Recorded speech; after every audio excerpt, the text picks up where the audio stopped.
Hello, Chiquis!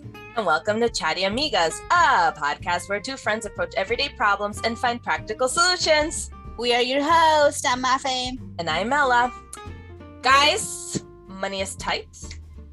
Very. Right, Chiquis? Very tight. Very. We're all struggling. We're all tightening that financial belt. It's terrible, but it is what it is, I guess. I guess. But does not mean that we cannot have a life. And that's where budgeting comes into play, right? Everyone loves that. Well, not a lot of people are very good at it, which is why today we are spilling the tea on budgeting. Yes, that's why we're here. That's why we're here. All right. And today we are doing things a little bit differently. We have a co-host, our third musketeer to our friendship. It's Jojo. Welcome. Welcome, Jojo. We are so happy you've joined us.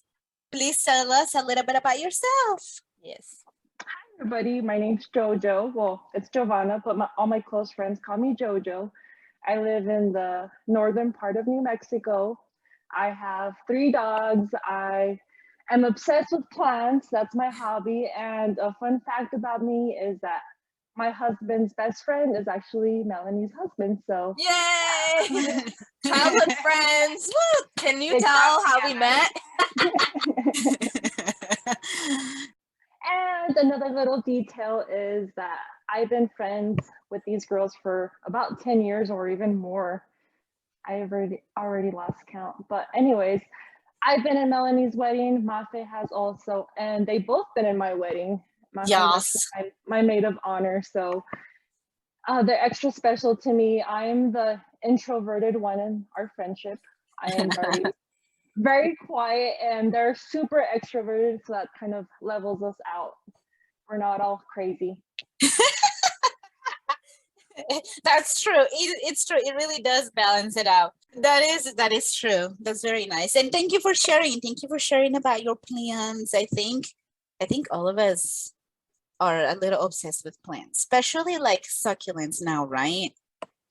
All of us have some succulents. I think that's a Southwestern thing. Over here, people kill them off too much because it's very humid, so they struggle with that. Yeah.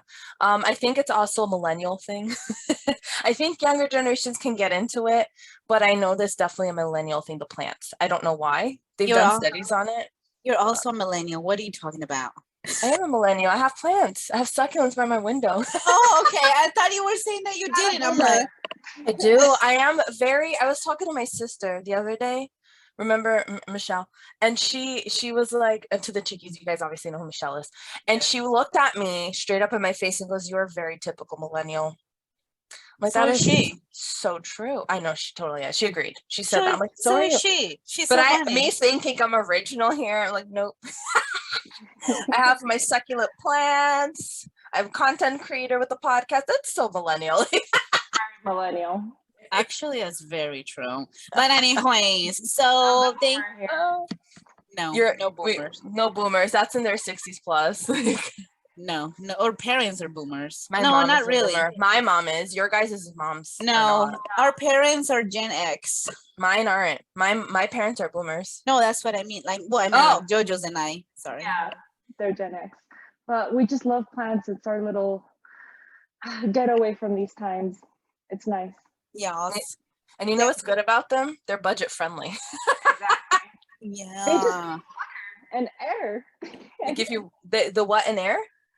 They need water and oxygen. That's about it. Mm-hmm. And they just need some sun. That too. It's just like we just need water, sun, and oxygen too. We're basically plants. No, we need food. Coffee and food. Yeah. I just need water and sun. I don't know about y'all. I'm just kidding. I'm kidding. Let's get back. Let's wrap it back around because we're gonna just do this the whole time. But thank you so much for sharing. Thanks for being here. We're honored. We really, really appreciate the time you're taking out to be here with us. And yeah, and you're so good at budgeting. So it's gonna be, I think, very helpful. So thank you so much for honoring us with your presence. We really do appreciate it. No, thank you for having me. I'm happy to be here. I'm so Yeah. excited. Yay! So let's just go ahead and dive in. Mela, do you want to get us started? Yes. So we did some sleuthing and we found a few articles, and one that we really genuinely appreciated was one about creating a budget, because that's the first step, right? To saving or having a budget is literally creating one, which can be the most challenging part naturally. Um, some people need some way of seeing where their money's going every month. So the budget can help us feel more in control of the finances and make it easier to save money for financial goals in the future. The trick is to figure out a way to track your finances that works for you and your lifestyle. So these are the following steps that we found that can help you create a budget. It's 6 steps. We found it simple, easy, very good. It ages well, in my opinion. So the first one is calculate your net income. The foundation of an effective budget is your net income. That's your take-home pay. Total wages or salary minus the deductions for taxes and employer-provided programs like retirement plans, health insurance, things of that nature. So after the taxes come through and everything else comes through, you know, all those 17 things that take away from your paycheck, your net income is afterwards. So much fun looking at that, isn't it? You're like, dang it, why is FICA so much? I know. I'm like, well, they might as well take the rest of my paycheck. Why do I even get any? It doesn't even matter. It is what it is. So focusing on your total salary instead of net income could lead to overspending because you think you'll have more available money than you actually do. If you're like a freelancer, gig worker, contractor, or self-employed, make sure to keep detailed notes of your contracts and pay in order to help manage irregular income. Yes, Right. I totally agree. I am actually self-employed. My husband and I have our own little company, and it is so important to keep everything written down. Every month, every job, especially if you're getting paid not electronically or by checks, if you're getting that cash money, sometimes you view it as free money or it doesn't really count because it's cash. But no, you have to write that all down because if not, like it says there, you're going to end up overspending and going way over your budget because you're not keeping it calculated. You're not being organized about it. Yeah, that's really important. When I was self-employed and I was doing that myself, I had to be very careful too. And I had to calculate everything because like you said, otherwise you'll be like, oh yeah, no, I'll be fine. And then suddenly you're like, oh, I made like $200 less than I expected. Yeah. My Because bad. when you work at a company, they give you your check stubs. There's a record of everything. When you're self-employed, that's not how it is. You're the record keeper. You keep record of everything. So you just have to be very, very organized about it and actually sit down every month and calculate everything that your net income, everything that you're spending on, everything, your salary, your taxes. It's all very fun stuff. Yeah, having to send money aside for taxes, you're like, sip on the tea. Yeah. And right along with that, not only Wait, can I say something? Oh, sure. Thank you. And that's why like what? I'm interjecting. That's why I chose a job where I don't do that because I did it once. I was technically a subcontractor and I also cleaned houses for a while. And it's true, you have to organize and make sure you have enough for everything after the fact. But to me, it was more stressful. So I actively made a choice to have a job where I don't have to do that and they automatically do it for me. So that's something to take into consideration if you do want to be self-employed, what is it? Oh my goodness. Not landscaper. You can be a landscaper if you're self-employed, right? But that's not a freelancer. That's the word. Oh my gosh, landscaper. Like I'm a freelance landscaper. You've heard of that? No, I knew what you were trying to say. Oh, thank you. That's so funny. So it's something to take into consideration. And if you do work for a company where they deduct everything, look at the after check, not the before check of all that, because that can easily create an issue. And then you're like, no money for rent this month, and then that's a problem. Yeah, seriously. So right along with tracking your income, you also have to track your spending. So once you know how much money you have coming in, the next step is to figure out where it's going. Tracking and putting in lists. Thank you. Putting in lists your expenses can help you determine what you are spending the most money on and where it might be easiest to save. So begin by listing your fixed expenses. I'm sorry. These are regular monthly bills, kind of like your rent, mortgage, utilities, car, insurance, cell phone, all of that. And the next thing you're gonna list your variable expenses because those may change from month to month, like groceries, gas, entertainment, going to a movie, whatever. This is an area where you may find opportunities to cut back. Credit card and bank statements are a good place to start since they often itemize or categorize your monthly expenditures. Record your daily spending with anything that's handy, like a pen and paper, an app, your smartphone, or budgeting spreadsheets or templates found online. Yes. I like the pen and paper technique. I like having everything and writing it down. I actually do that, writing down all your monthly bills, how much you're supposed, because it's steady. You know that that's going to come out of your paycheck every month. So, and then just leaves aside for the things that actually change, like groceries. What if you want to eat a really nice steak and just buy a really expensive steak that month?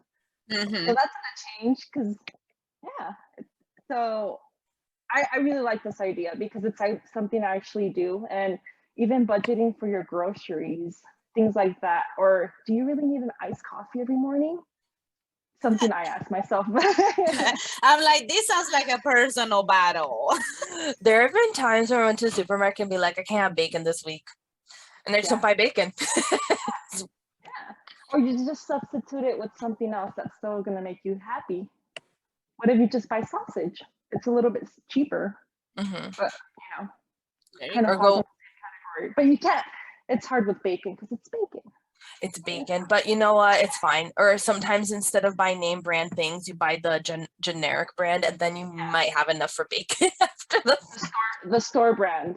Yes, there you go. I love it. I feel like it tastes sometimes better than the actual brand. Like, give me generic brand any day, unless it's Oreos. We're not sponsored by Oreos, but I'm just saying. No, you gotta have the real deal at that point. The real deal with the Oreos. Everything else, generic is fine for me.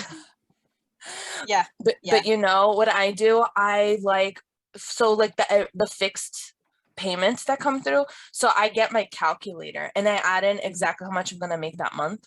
And then I subtract everything. And then I'll have like a certain amount left over. And that's for like the credit card, the fun. That's how much I know. And it does something to your mind when you see it disappearing. So you're like, oh dang, I'm poor. And then you don't spend like a baller. That's how I do it. It works for me. So I do both. It's funny because I do both. That is so funny. So I actually like to write down every bill too. So write down everything, every set bill, but then I also like to have my calculator out and I add up how much I'm making and then I subtract. After I've listed all of them, I subtract all of that and then now I have a certain amount left. So now I can move that around wherever it needs to be moved. But we're a little bit mixed in everything. I get a little bit of both of y'all. So this is why we all get along. We're all mixed about each other. So speaking of spending, how about we do tea time? Let's do tea time. Tea time. It is tea time. So tea time is when we answer one question that has been submitted to us by one of our listeners. And Jojo's gonna do the rest. Yeah, Jojo's gonna go ahead and introduce us to our question, please. Okay, so today's question was sent to us by Anonymous. Thank you so much. And their question was, I want to go away for a weekend, a getaway weekend with my husband, but have no money. Yeah. Stay home. Been there, done that. During these times, you do want to escape, but it's kind of hard when you're in a budget, but it's still possible. So what my husband and I do, first thing is communication. What do you want to achieve? Where do you want to go? Do you want to stay close by? And how often, how far out do you want to make this happen? So are we talking about next week? Are we talking about 3 months from now? That's the first thing that you kind of have to determine. So what we do is we usually sit down. I'm the planner. I like to have everything planned out. He kind of goes with the flow, but he does tell me what he wants. And if we really need a quick weekend getaway, we just choose something close by. If we're really fixed on a budget, we'll be like, okay, then we'll have a nice walk outside. We'll go check out a new trail. We'll go have a picnic thing in the mountains. But then at night, we'll just splurge on a really nice dinner. So that's going to be kind of our getaway. We kind of have to balance it out. It's either we can't be like, oh, we'll go bowling and a movie and then a nice dinner. No, we're on a budget here, so we have to do something cheap as an activity or Free. or free, or check out there's where we live, there's a lot of outdoor things, and that's what we like to do. So that's usually what we do. If we want something quick, if we want to actually get away, we'll plan it out. It's usually 3 months to 5 months, but more realistically it's 3 months, because that's when the flights are cheaper. Yeah. Everybody out there, check out Skyscanner. It is what we use, and it just tells you. It's really cool because first you talk about what's your destination. Do you want to go see the mountains? Do you want to go to the beach? Do you just want to be a beach bum? You decide what you want. You communicate, and then you check out Skyscanner. That's what we do. Nice. And then from there, we kind of we check out different locations for what month. It tells you what month is cheaper, and then from there we just decide. But it all comes to communication. Yeah. Planning it out. You don't have to be crazy rich to just enjoy things and some things are just free, so you could just do that. Yeah, I love that. We're also not sponsored by Skyscanner, but it's awesome. Thank you for that, letting us know about that. Yes. I like that it's a staycation and you do things in the area if you really can't extend. I've done it where I just didn't go on vacation for 2 years because I couldn't, but we did weekend getaways from drivable distance, and we would find inexpensive hotels and stay there. And then I brought a lot of lunch, like sandwiches, and then you eat dinner out, and then maybe the weekend you're away one night, you could have a very nice dinner. And then the other nights it's like quick takeout kind of pricing. Yeah. And that was it. That's what we've done. And then we'll do activities in the area that we're visiting that are free, because I'm not about to pay more if I don't have to, right? Because I'm already paying hotel. But it just depends. Taking a day trip and coming back home saves money.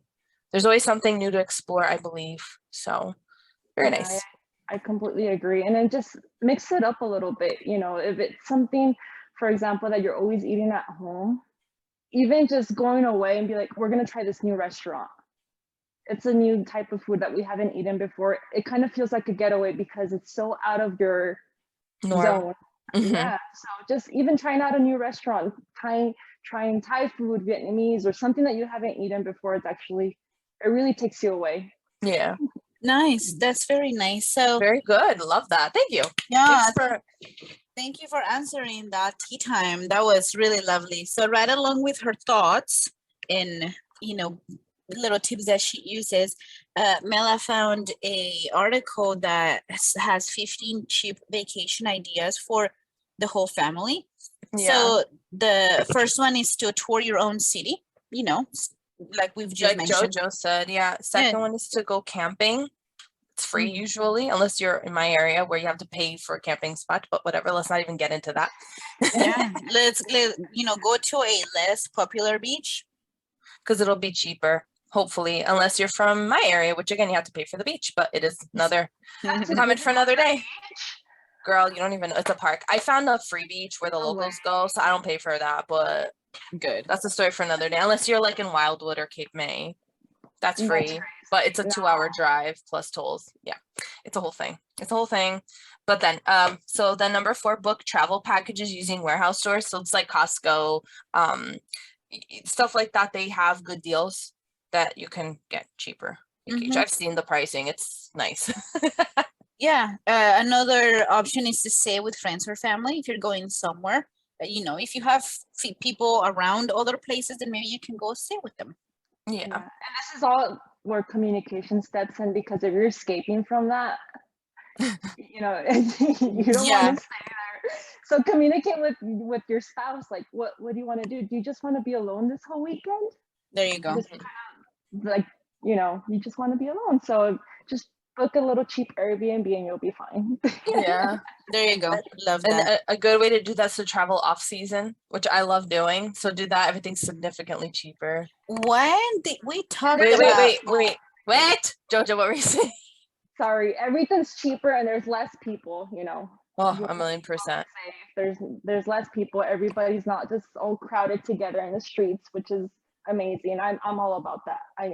I love traveling during off season, and also Skyscanner shows you when it's off season. Just Oh. little hint there.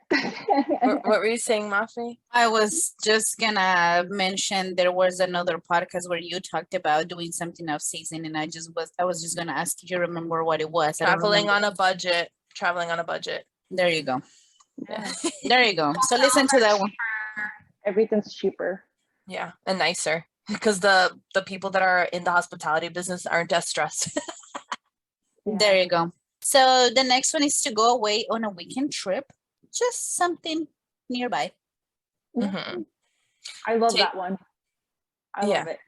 Just Yeah. go close by. You're not gonna get stressed about all the planning, but yet you're still gonna have a nice little getaway. Mhm. Agreed. Take a vacation on a weekday is another option when everything's like 50% cheaper, usually.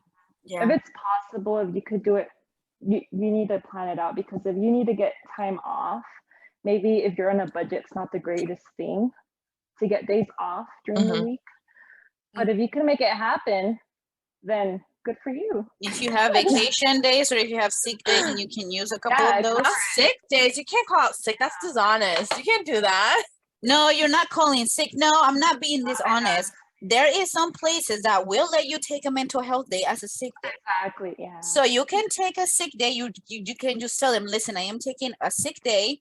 I'm not sick, but I need a break for my mental health. And I will just be back tomorrow or the next day. And that's it. I did that That's when I worked for different. the state, and that's fine. And we're not being dishonest here. We do No, not that's lie. different. I thought that like I'm sick. No. We don't lie here. I don't do that. So just Like Mean Girls. Like Mean Girls. Yes. I was like, I'm sick. the No. next one is to visit a national park if there's any nearby I love you. that one. I love that one. So little tip out there, you know, if you're on the budget, you could buy a whole season pass for like a whole bunch of national parks. Would you just pay one fee and you could visit a whole bunch of parks around you or even all over the states, but it's already paid for. So, or you could borrow somebody's pass. Oh. Going free. Nice. Mental note. Good to know. Yeah. And it's so fun, you know, you get to learn more about your area. So I like that. yeah. We actually just went to a national park like a couple weeks ago, which was really cheap, but it was super cool getting to learn about the culture and stuff. So It sounds nice. It looked pretty, the pictures. Very Yeah. nice. Highly recommend. 10 out of 10. Then you staying at a bed and breakfast nearby. I love that So one. it can be very budget friendly. I like to ask people for, okay, I'm going to tell you a secret that I do. Ready? So it sometimes works, sometimes it doesn't, but more it does than doesn't. So if I go online, like Google, and I see how much the pricing is, then I'll go to their website to compare. And sometimes the Google prices are cheaper. So the way it works is when hotels are paying a third party to promote that. So at the end of the day, the prices that you see on Google, they're not getting that amount. They're getting like 30% of that or something like that, like very little. So what I do is I call them up and I ask, hey, this is how much I'm seeing on Google. If I book through you, can you give me a discount price from what they're offering in Google? And usually like 7 out of 10 times they say yeah. And they do, they knock off a couple dollars off. So and then you're booking with them, so it's more secure in a way than a third party. So I highly recommend give that a try. Yeah. And sometimes booking with third party, they add in extra perks like free breakfast or like late checkout. Like for example, I know that you guys aren't sponsored, but another app that I love to use is booking.com. Because certain amount of nights you get certain amount of points or genius levels, and for example, you get free breakfast or they upgrade your room for free. So if you're on a budget, that's something worth checking out. That's what we use all the time that we travel, actually. Nice. Yeah, That's looking nice. up reward systems. Yes. Who doesn't love a good free breakfast? Ugh, So, I Right. love that. You Yeah. kidding Good me? breakfast to start off your day. Yes. Yeah. Good tips. The next one is to get insider tips. So, talk to your coworkers, listen to budgeting podcasts, listen to us, right? We're out here giving you free tips. So you can ask, families and friends that have traveled to the places you want to go or anything like that. And you can ask them for tips, maybe how they did it. Yeah, and sometimes the company you work for, depending how big it is, they give you discounts on certain things for trips. This is why I love when people post about their trips, because I'm like, oh, they went to that place. I actually want to ask them about tips. Like, Mhm. where do they stay? I Yeah. can message them on Instagram, like, hey, what did you do over there? Give me some tips. I want to do that too. There Just you go. ask your friends. If your friends went on that trip, just ask them. You know what I really like to do a lot is I love to go to the library and I pull out the vacation books, the travel books, like Forbes and stuff like that. And they'll have like these off the path like restaurants and hotels that it's not really being overly endorsed on Google or whatever, so it's cheaper. But because a pandemic came and went, I don't know what's going on with that anywhere. But anyways, some companies did close down, so you'd have to call and just confirm. But I love booking things through books because it's not as known. You get a lot of perks for it, in my personal opinion. Yeah. Interesting. Another Yeah. tip. There you go. Yes. Mhm. Then you can explore your own region. So the area that you're from, whether it's a 2-hour drive, 3-hour drive or less. Jojo did touch on it, so it's pretty self-explained at this point. There Mhm. could be museums that you don't even know about. Mm-hmm. Exactly. They're free, so Yeah. They're free. A lot of them. Yeah. Nice. So the next one is to book in advance. I know, like Jojo also touched on that a little bit. So, she talked about communicating, right? So communicate with your partner, see where you guys want to go, and then try to book it in advance as far out as you can. I mean, not like a year ahead or anything like that, but that's gonna help you save some money if you book in advance. Because sometimes last minute vacations, they tend to be more expensive. yeah. Mm-hmm. But And sometimes, I'm sorry, sometimes even buying a flight at the airport is actually super cheap the day yeah, of. it's This true. happened to me. I'm like, oh, I need to buy a flight, and it was like super cheap. I was like, what? But it's not the same all the time. Just it's good to plan out that way. You're not freaking out last moment. Yeah, just in case. They also sometimes have online travel hubs like Groupon and Expedia and Hotel Tonight, where you can get very good deals for last minute finds. So they pride for that. So it just depends on what you're doing, where you're going, what you're using, but do your research. 1000% agree with that. I love Groupon. Same. And then another thing is to just do a day trip. So go to a nice place nearby, come home. Saves a lot of money. Yep. And last but not least, like Mela always says, try a home swap. If you know of another family that wants to take a staycation, you can try like home swapping for a week. If you feel comfortable with staying in one of your friends' or another family member's house, then you can swap homes. It's gonna give you the out of town feeling. Just make sure that you leave their house better than you found it. That's an option if you feel comfortable with doing that. Nah, I'm not about that. No, me neither. Actually don't like that, but if you are into that, please do try it out. Maybe you like it, but I don't want anybody all up in my business. Nope. No. Can I do the closing of this? Sure. Yes. Ready? Okay. And that wraps up the tea time portion for today. Thank you for submitting the question, Anonymous. We really appreciate it, and we appreciate everyone's support. Just a friendly reminder, tea time is officially closed for this season. All right, so third step, we're going now back to the budgeting. You want to set realistic goals. So before you start sifting through all that information you've tracked, make a list of your short and long-term financial goals. So the short-term goal should take around 1 to 3 years to achieve. It might include things like setting up an emergency fund or paying credit card debt. Long-term goals is something like saving for retirement, or if you have children, they're schooling in the future, that's something that they choose to pursue. These things might take a few decades to reach, even buying a house. Sometimes that takes a minute too. So you just always have to remember your goals don't have to be set in stone, but identifying them can help motivate you to stick to your budget. So for example, you might think it might be easier to cut spending if you know you're saving for vacation, right? Like, oh, I'm going to the islands in 6 months, so let me save up for that. No bacon today. Yeah, that's something I like to do. I just like to set monthly goals. Saving $5 every week. Something little. Doesn't have to be anything too big. Set realistic goals. Oh, I'm gonna save 300 every week. You're not gonna do that. Couple bucks a week. Yeah, and something that we actually do before a trip, either a month before or we can like weeks before or 2 months before, is setting a no spend month. That way you could splurge a little bit on your vacation, but try not to spend on non-essential items. Do I really need a new pair of headphones? Do I really need that new pair of jeans? No, just, wait it out. It's non-essential things. You could just wait on it. And that way you have more money saved up for your vacation. Yeah, and That's who right. knows, maybe towards the end of the trip, because you didn't buy the headphones or jeans like a month prior, and then you're on vacation and you have like 2 days left, maybe now you could splurge and get jeans or headphones there. So every time you use your headphones or jeans, you remember your trip. Plus you get what you want. Yeah. That's right. So the next step is also to make a plan.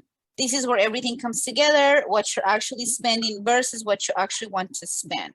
Use the variable and fixed expenses you compile to get a sense of what you'll spend in the next coming months. Then compare that to your net income and priorities. So consider setting specific and realistic spending limits for each category of expenses. You may choose to break down your expenses even further between things you need to have and things you want to have. Like for instance, if you drive to work every day, gasoline counts as a need. A monthly music subscription, however, may count as a want. This difference becomes important when you're looking for ways to redirect money to your financial goals.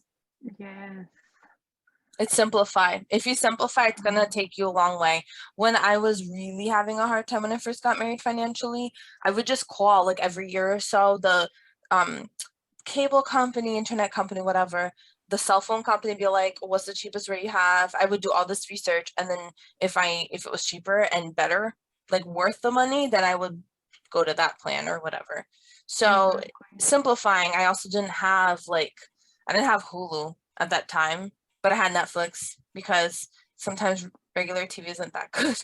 But like I didn't have like nice cable for a while, and that is a different pricing as well. Or sometimes I would have a landline, cable, and internet because it was cheaper than just cable and internet. Right. I don't even have cable. I don't have cable. I don't either. It just didn't make sense where I live. I just have internet and landline, weirdly enough. But I agree on that. Like, really cut down your those expensive. Like what we did in the beginning of the year, we looked at all of our subscriptions on paper. We wrote them out, and you're like, wow, it does add up. I used like 3 of these only, so we canceled about 3 of them. Nice. No, we canceled 5 of them. Yeah, because even like Amazon Prime, I mean, you could still order things over there, and you still get free shipping. Yeah, you just had to spend 25 or more. Exactly. So I'm like, we're spending this money on Amazon Prime when I don't even order from there every month. We order from there like hardly even. And yeah. So for you, it's not worth it. It's not worth it. Yeah. Yeah. Whereas some people they have like side businesses, so they need Amazon Prime because it just saves them money. And then maybe they don't have like Hulu or Netflix and they use that instead. I'm like that with the big like club stores like Sam's Club or BJ's. Like people are like, oh, it's so cheap. Yeah, but like at the end of the day, if I calculate it, for me, it's not worth putting in for the membership. And then the amount of money for the amount of stuff I'm going to get that is going to go bad quick because it's just 2 people in my house. So for me, it's not worth it. But if I need to go to them, I just ask my friend, like, hey, can I come with you? Who has a membership? And I buy. Oh, I love Sam's Club. Oh my God. Well, for you, it makes sense because you also have a million pets. But for my household, it doesn't make sense. Yeah. Especially you live so close to the city, so you could just, I have a plethora of options. You could just get those essential things anytime. And us, we just like to stock up and stay away from the from the store as much as possible. Yeah, because you also have to drive far. I mean, I do too have to drive far, but my job is 10 minutes from all these supermarkets. There you go. Yeah. So yeah, for me, that's that's what we do. And then there's this thing. So we're gonna link obviously everything down below, but the bettermoneyhabits.bankofamerica.com does discuss about the 50-30-20 rule. A lot of people who like to follow this. So basically 50-30-20 rule is budgeting technique that divides your take-home income into 3 categories by percentages. So if the 50% is the needs, the 30% is the wants, and the 20% is savings or debt that you're putting money into that. We all need quality of life too, hence why it's 30%, not less than 20%, which is the emergency, retirement fund, things of that nature. So I'll post it on the social media or Instagram so you guys could take a gander at it. I think it works pretty effectively. With that said, our 5th step is adjust your spending to stay on budget. So now after you've documented your income and spending, which can seem like a very daunting task, just take one Saturday, get it done, and then have a great lunch afterwards as your reward, right? Yes. You can make any necessary adjustments so that you don't overspend and have money to put towards your goals. So you have to look towards your wants as the first area for cuts. So it's like, can you skip the movie night this week? Is it okay to instead watch a movie at home? Because, movie theaters are expensive, just saying, So if you've already adjusted your spending on wants, take a closer look at your spending on monthly payments. So on close inspection, a need may just be a hard to part with. Like, it might not actually be a need. It's a want that you just really like because it gives you that quality of life and gives you that little extra boost of gas to continue on for the week. Well, and if that's the case, there's also, like, for example, around here they have Tuesdays they do $5 movie. Like, that's more doable than spending $15-$20 any other day. Or just go early in the day. Yeah, the matinee. Yeah. So at 1 or 2 instead of at night. Yeah, so there's ways to go around that, but if you absolutely don't need it, then yeah. Yeah. So if the numbers at the end still aren't adding up, look at adjusting your fixed expenses. Could you, for instance, save more money by shopping around for a better rate on your auto or homeowner's insurance or rentals insurance or whatever it is that you have? These decisions can come with big trade-offs. So just make sure you carefully weigh your options. See, the cost and worth are 2 different things. Is it worth being less? Is this worth being a little bit more? Is it going to help me out more in the long term? So remember, even small savings can add up to a lot of money. So, like, you don't have to go to Dunkin' Donuts every day. You guys don't have Dunkin' Donuts there, right? No, we don't. Tim Hortons? No, that's Canada area. I have a Starbucks. We have Dunkin' Donuts over here. Okay, so like Yeah. we don't need that coffee shop like every day because $3. Because people Well, don't really do this. So let's say it's $3. You do it 5 times a week. 3 times 5 is $15. 15 times 4 is what? $60, give or take. I'm really bad at math. How would I know? Why you asking me? It's 60. Is it $60? So Yeah. 60 times 12. How much is that? You're spending $720 a year on coffee. But now you're saying that coffee that's $3. Coffee is not $3, it's more than that. So really it's more than that. So think about it. You guys are spending $1,000 on coffee because you go out every day. So these are the little expenses that people don't think about. Like, some people buy lunch every day. That is more than $3. Yeah. So, a little tip that I love to do, because I would do that. I would spend a lot of money on coffee. And I sat down, I'm like, I need to stop doing this. So what I buy a coffee creamer that I'm very excited to try out, a different flavor. And that way I'm so excited to try out that coffee creamer every morning. And I've been doing that for like 2 months now. And it's actually, it's going good.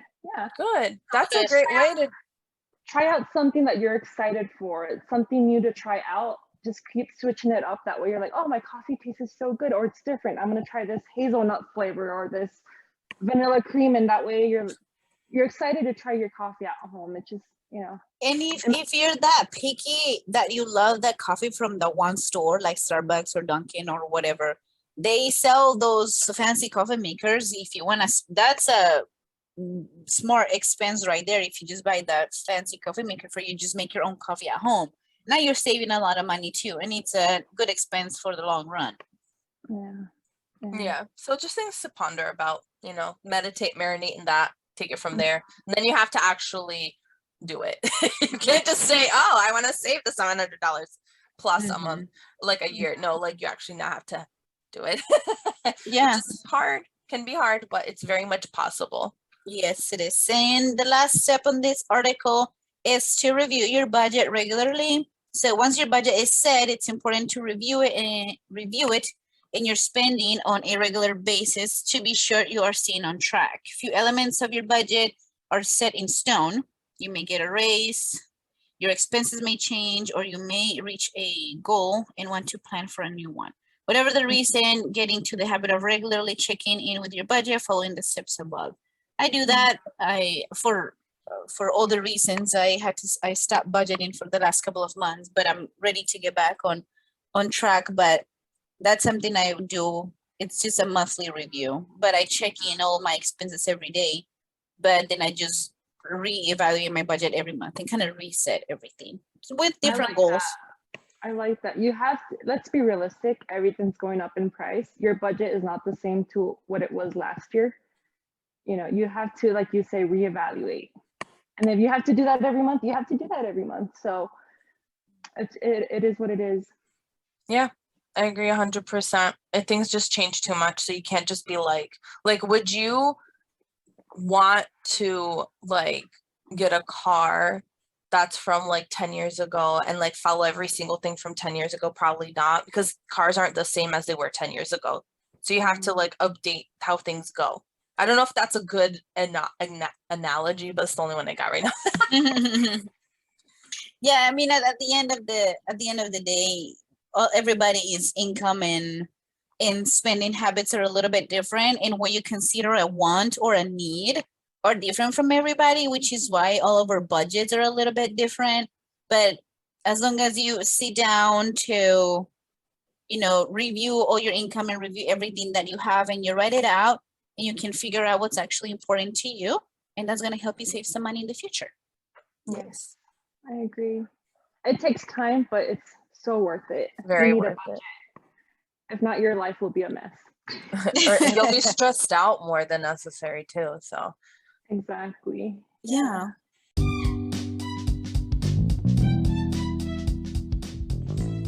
That is it for our podcast today. Thank you so much for listening. We sincerely hope you liked it. We would love to know what you thought about our episode, so feel free to please leave comments. Please subscribe, give us a like, a follow, and/or a star rating if you want to hear more episodes like this one.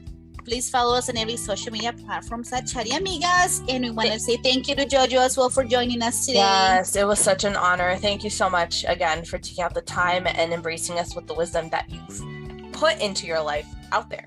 Yes. So we all really appreciate that. Thank you for having me. This was so much fun. I love this. Oh, good. We are glad we loved having you. We always do, but this was extra special, a different experience.